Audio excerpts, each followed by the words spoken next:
FM.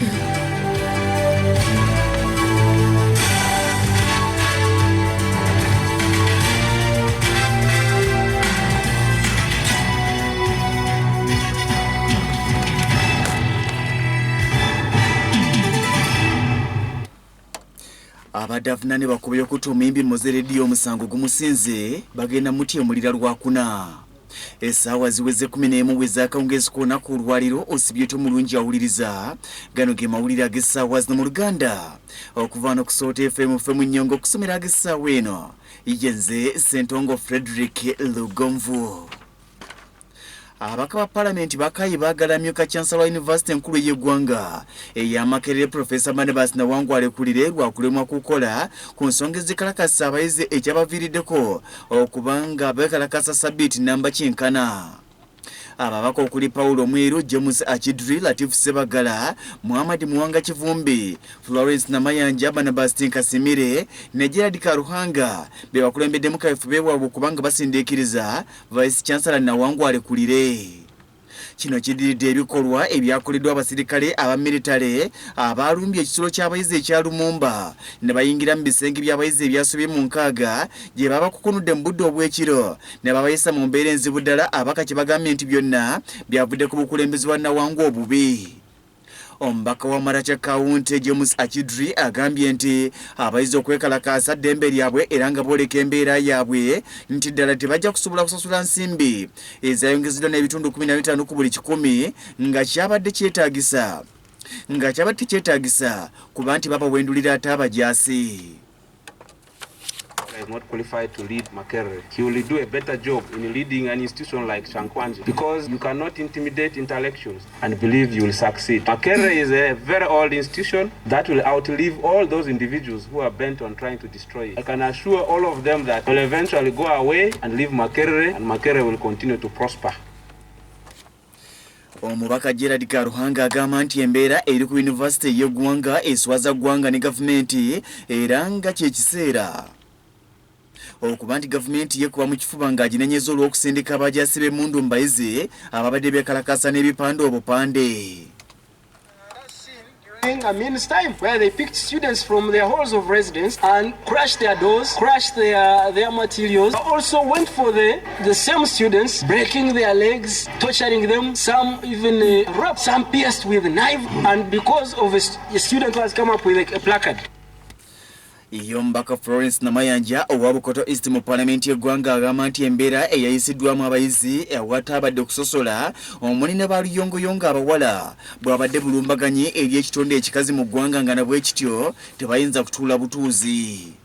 Omwana bw'atuuka e Makerere nga constitution yetugamba nti bw'oba olina obutali bumativu ddembe lyo okulaga obutali bumativu ngeri esinga okuba enzikakkamu. Abaana oba baavuddeyo okulaga nti si bamativu n'administration y'e Makerere byekola tewaali baddewo kibakolebwako. Mbadde Washington ku White House ng'abantu beekalakaasa buli lunaku. White House si kwennyini naye nga bakuumibwa poliisi ne beekalakaasa ne balaga obutali bumativu bwabwe.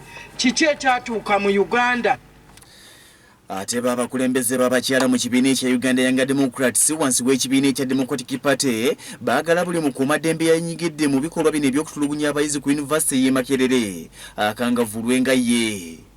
Akulira ekiwayi kino Honorable Brenda Nabukenya agambye nti bano babawadde sabbiiti emu yokka okubanga batuukiriza okusaba kwabwe nga singa tekikolebwa bwakweyibwa ku nguudo za Kampala n'ebibuga ebirala era nga baagala wasibwewo n'akakiiko akeetengeredde akaluŋŋamya ebisale mu matendekero ga gavumenti gonna.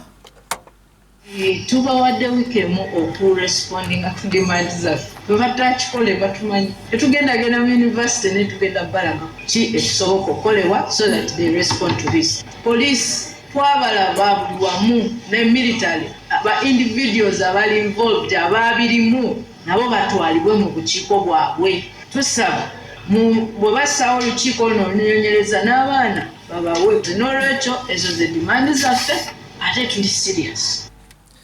N'ab'ekibiina ekya Forum for Democratic Change FDC batudde nga bakulembeddwamu Ssekama waakyo Ibrahim Ssemujju Nganda bagamba nti beetaaga kimu Profesa Nawangwe alekulira embagirawo nga tebannakunga bantu kweyiwa ku nguudo nti kubanga abazadde n'abayizi bennyini si baakutuula butuuzi nga yunivasite enkulu ey'eggwanga esaanawo olw'omuntu omu. Ssemujju Nganda agambye nti kyekiseera omukulembeze w'eggwanga His Excellency Yoweri Kaguta Museveni aveeyo ayambe embeera ng'akwata ku nsimbi obuwumbi bw'eza Uganda 240 ezaamuweebwa mwaka gw'ebyensimbi guno gwennyini 2019-2020 aggyeko obuwumbi 8.5 ezisuubirwa okuva mu bitundu 15 ku buli 100 ebyayongezeddwa ku bayizi azibaweereyoko abaana b'eggwanga basome kubanga bazzukulu be.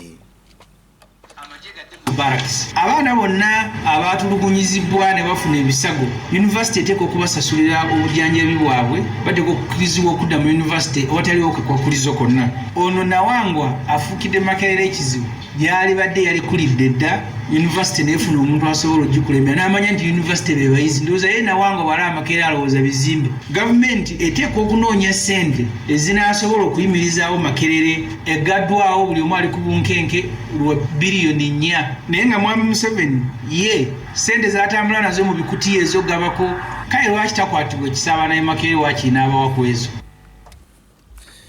Omulamuzi wa kkooti Entebbe Jane Francis Oboda asingisizza omuvubuka Godfrey Wamala amanyiddwa ennyo nga Troy omusango ogw'okutta mu butanwa omuyimbi Moses Ssekibogo eyali amanyiddwa ennyo nga Moze Radio nannyini ddoboozi. Okusinziira ku mpabawo y'omusango guno Wamala yafuna obutakkaanya n'omugenzi Ssekibogo bwe baali mu bbaala eyaddiba ku luguudo lw'Entebbe okakana ng'amukubye agakonda agaamuviirako okufa. Mu nsala ye oluvannyuma evvuunuddwa kiraaka wa kkooti ategeeza nga Wamala bw'atalina kigendererwa kyonna kyakutta muyimbi Moze Radio era nti abaali tayinza kumusingisa musango gwa butemu. Agambye nti bwe batunuulidde obujulizi bwonna obwetoololera ku byonna ebibaddewo balabye nga Wamala okutta Radio teyagenderera bw'atyo n'amusingisa omusango ogw'okutta mu butanwa. Omuntu yakola ekikolwa ekyo yali ddala omuwadde yakwatibwa naye nga ekirina okwebuuzibwa nti omuntu ono yakola ekikolwa ekyo yakikola nga mu malirivu ng'ayagala omuntu oyo afe. Owekitiibwa bw'agambira nti omuntu yakola ekikolwa ekyo tasobola kutuukirira nga bwe bulina kutuukirira okusobola okukakasa ebyo eba birina okutuukirizibwa mu musango ogwo. Kkooti eba esingisa omuntu oyo omusango omutonoko okusinzira ku bujulizi obuba bweteebwa. Omu ku bannamateeka ba famire y'omugenzi nga Lois Lwanga agambye nti bamativu n'ekisaliddwawo kkooti nti kubanga yalemereddwa okufuna obukakafu nti Godfrey Wamala okutta Moze Radio kyali mu bugenderevu. Yagobaddemu ffe tubaddewo gobeera kubanga gukwatagana na client waffe. Leero omusango bagusaze nga nawe mubirabye ne gusinga omwami gwe baakizinga okukola ekintu ekyo. Tebamuwadde madda bamuwadde manslaughter so katulinde ekibonerezo tebakyogedde. Omulamuzi atugambye agenda tubuulira ekibonerezo okulwokuna kuma.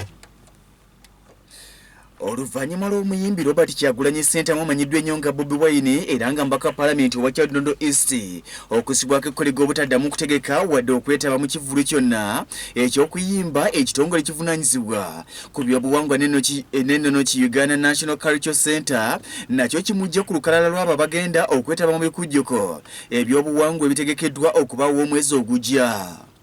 Ekyama kino kibotoddwa omukungu okuva mu kitongole kino Kiyimba Musisi ategeeza nti newankubadde nga bangi ku bayimbi bannakatemba n'abo abakola ebintu ebyobuwangwa omuli okuluka emikeeka okuluka ebibbo n'ebirala bw'akolesa ebitone byabwe eri bannayuganda n'abakungu okuva mu mawanga ag'ebunaayira y'omuyimbi Robert Kyagulanyi Ssentamu si bwakubyetabamu okujjako ng'avuddeyo n'ennyonnyolako ku nsonga ez'enjawulo. Ku bayimbi betowumirizaamu tuyinza okuba nga tetujja ku luno kuba naye ate olulala tumwetaaga abiirewo kubanga alina music mulungi era tumwagala naye ragadi ndoza ajja bakiikirira era naffe tufaanana nga ye bw'oba oyagala okunywa amazzi ogenda ku luzzi n'ogajjayo amazzi gayinza obutasituka kujja wooli kukunywa gwe kuganywa so baali basabye obuyambi gye tuva gye tuli tujja kumuyamba nayinza okuba nga obuyambi bwaffe tabwetaaga kubanga zino organization gw'otambula n'ogenda ejjali era nabwekuba. Ebikujjuko bino ebyokumala ennaku 2 byakutandika nga lumu omwezi ogujja ogwa Novemba ku National Theatre mu Kampala nga batambulira ku mulamu ogugamba nti ebyobuwangwa n'ennono y'entabiro y'ebyenkulaakulana. yakulira ekitongole kino Francis Peter Ojeda atunnyonnyodde batuuse n'enteekateeka ey'okuzimba ebifo by'obuwangwa mu buli bendo. We had proposed to have close to 10 billion per center, but it is going to be a gradual process. So each center would be running on that and until we finish the 9 regional centers. Because what we intend to do is to have a huge center, bigger than the National Theatre itself, with lots of land and excavations. And, we intend to have it as a unit that, if you want, a one-stop center. So the one-stop center will provide for music, dance, drama, film, for the media centers and so forth. So it's a whole range, and we intend to have it in one place.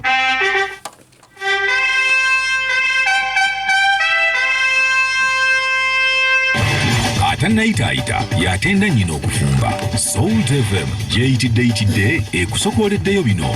Kale kalira onoonyumiza abalala. Olunaku olwaleero kikakasiddwa nti pulezidenti w'eggwanga erya Mozambique Filipe Nyusi awangudde akalulu ekisanja ekyokubiri wadde nga abadde oluvuganya gavumenti basigadde bakukuluma nga bagamba nti yakakuttemu nabbakali n'akunakuna. Olwaleero katunulira ebyafaayo eby'omukulembeze eno eggwanga erya Mozambique. Amannya ge mu bujjuvu ye Filipe Jacinto Nyusi, ono ye pulezidenti wa Mozambique owookuna okuva omwaka 2015 era nga kino ali mu kisanja kyakubiri. Nyusi yazaalibwa mu kitundu ekimanyiddwa nga Namau mu disitulikiti eya Muweda mu province eya Cabo Delgado. Ono bazadde be bombi okuli maama ne taata bonna baazirwanako mu kibiina ekya Frelimo. Yasomera ku Frelimo Primary School e Tunduru, gye yava okwegatta ku Frelimo Secondary School ne Samora Machel Secondary School e Beira. Filipe Nyusi mu 1973 ng'alina emyaka 14 yegatta ku Frelimo era nkono yatendekebwa ebyamagye mu ttendekero erya Nankingwewa mu ggwanga erya Tanzania. Mu 1990 yamaliriza emisomo gye egy'okubeera yinginiya mu bwamakanika ku University mu Czechoslovakia era ono yeyongerayo kubanga asoma diguli endala mu University mu Victoria University of Manchester mu ggwanga erya Bungereza. Teyakomawo Filipe Nyusi mutendeke era yafuna okutendekebwa okw'enjawulo mu mawanga okuli Buyindi, South Africa, Swaziland n'eggwanga erya Amerika. Filipe Nyusi ebyobukulembeze bye yabitandikira kuba minisita. Yalondebwa mu mwaka gwali gwa 2008 nga minisita w'ebyokwerinda era ono yasikira Tobias Joakim Dai oluvannyuma nga wakayita omwaka gumu gwokka ng'omuliro gukutte ne gutta abantu abasoma mu 10 n'okusanyawo amaka 1,400 mu kitundu ekya Maputo. Mu 2014 yavuganya okubanga alondebwa kwa pulezidenti n'amegga Luisa Diago nga yafuna ebitundu 68 ku buli 100 era awo n'afuuka pulezidenti owookuna. Yalayizibwa 15 omwezi gwali gwa January omwaka 2015. Filipe Nyusi musajja mufumbo, mukyala we ye Isaura Nyusi balina abaana bana okuli Jacinto Nyusi, Florindo Nyusi, Claudio Nyusi ne Angelino Nyusi. Omusajja ono Filipo Jacinto Nyusi yazaalibwa nga 9 omwezi gwali gwa 2 omwaka 1959. Ku lwaleero alina emyaka 6 egy'obukulu.